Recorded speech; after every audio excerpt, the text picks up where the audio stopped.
خروج کی کتاب 25واں باب پہلی آیت سے 22ویں آیت تک۔ اور خداوند نے موسیٰ کو فرمایا،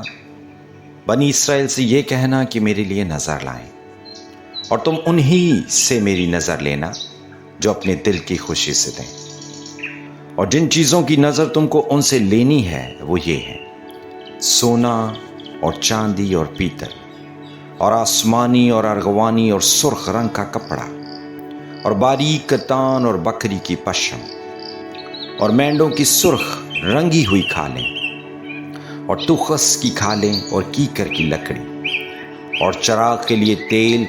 اور مسح کرنے کے تیل کے لیے، اور خوشبودار بخور کے لیے مسالہ، اور سنگ سلیمانی اور عفود، اور سینہ بند میں جڑنے کے نگینے، اور وہ میرے لیے ایک مقدس بنائیں تاکہ میں ان کے درمیان سکونت کروں۔ اور مسکن اور اس کے سارے سامان کا جو نمونہ میں تجھے دکھاؤں، ٹھیک اسی کے مطابق تم اسے بنانا۔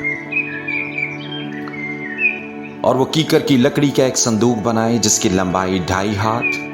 اور چوڑائی 1.5 ہاتھ اور اونچائی 1.5 ہاتھ ہو،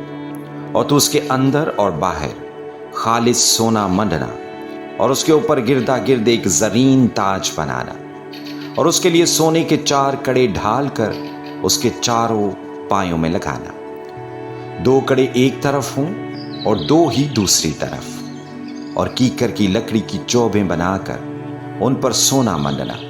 اور ان چوبوں کو صندوق کے اطراف کے کڑوں میں ڈالنا کہ ان کے سہارے صندوق اٹھ جائے۔ چوبیں صندوق کے کڑوں کے اندر لگی رہیں اور اس سے الگ نہ کی جائیں۔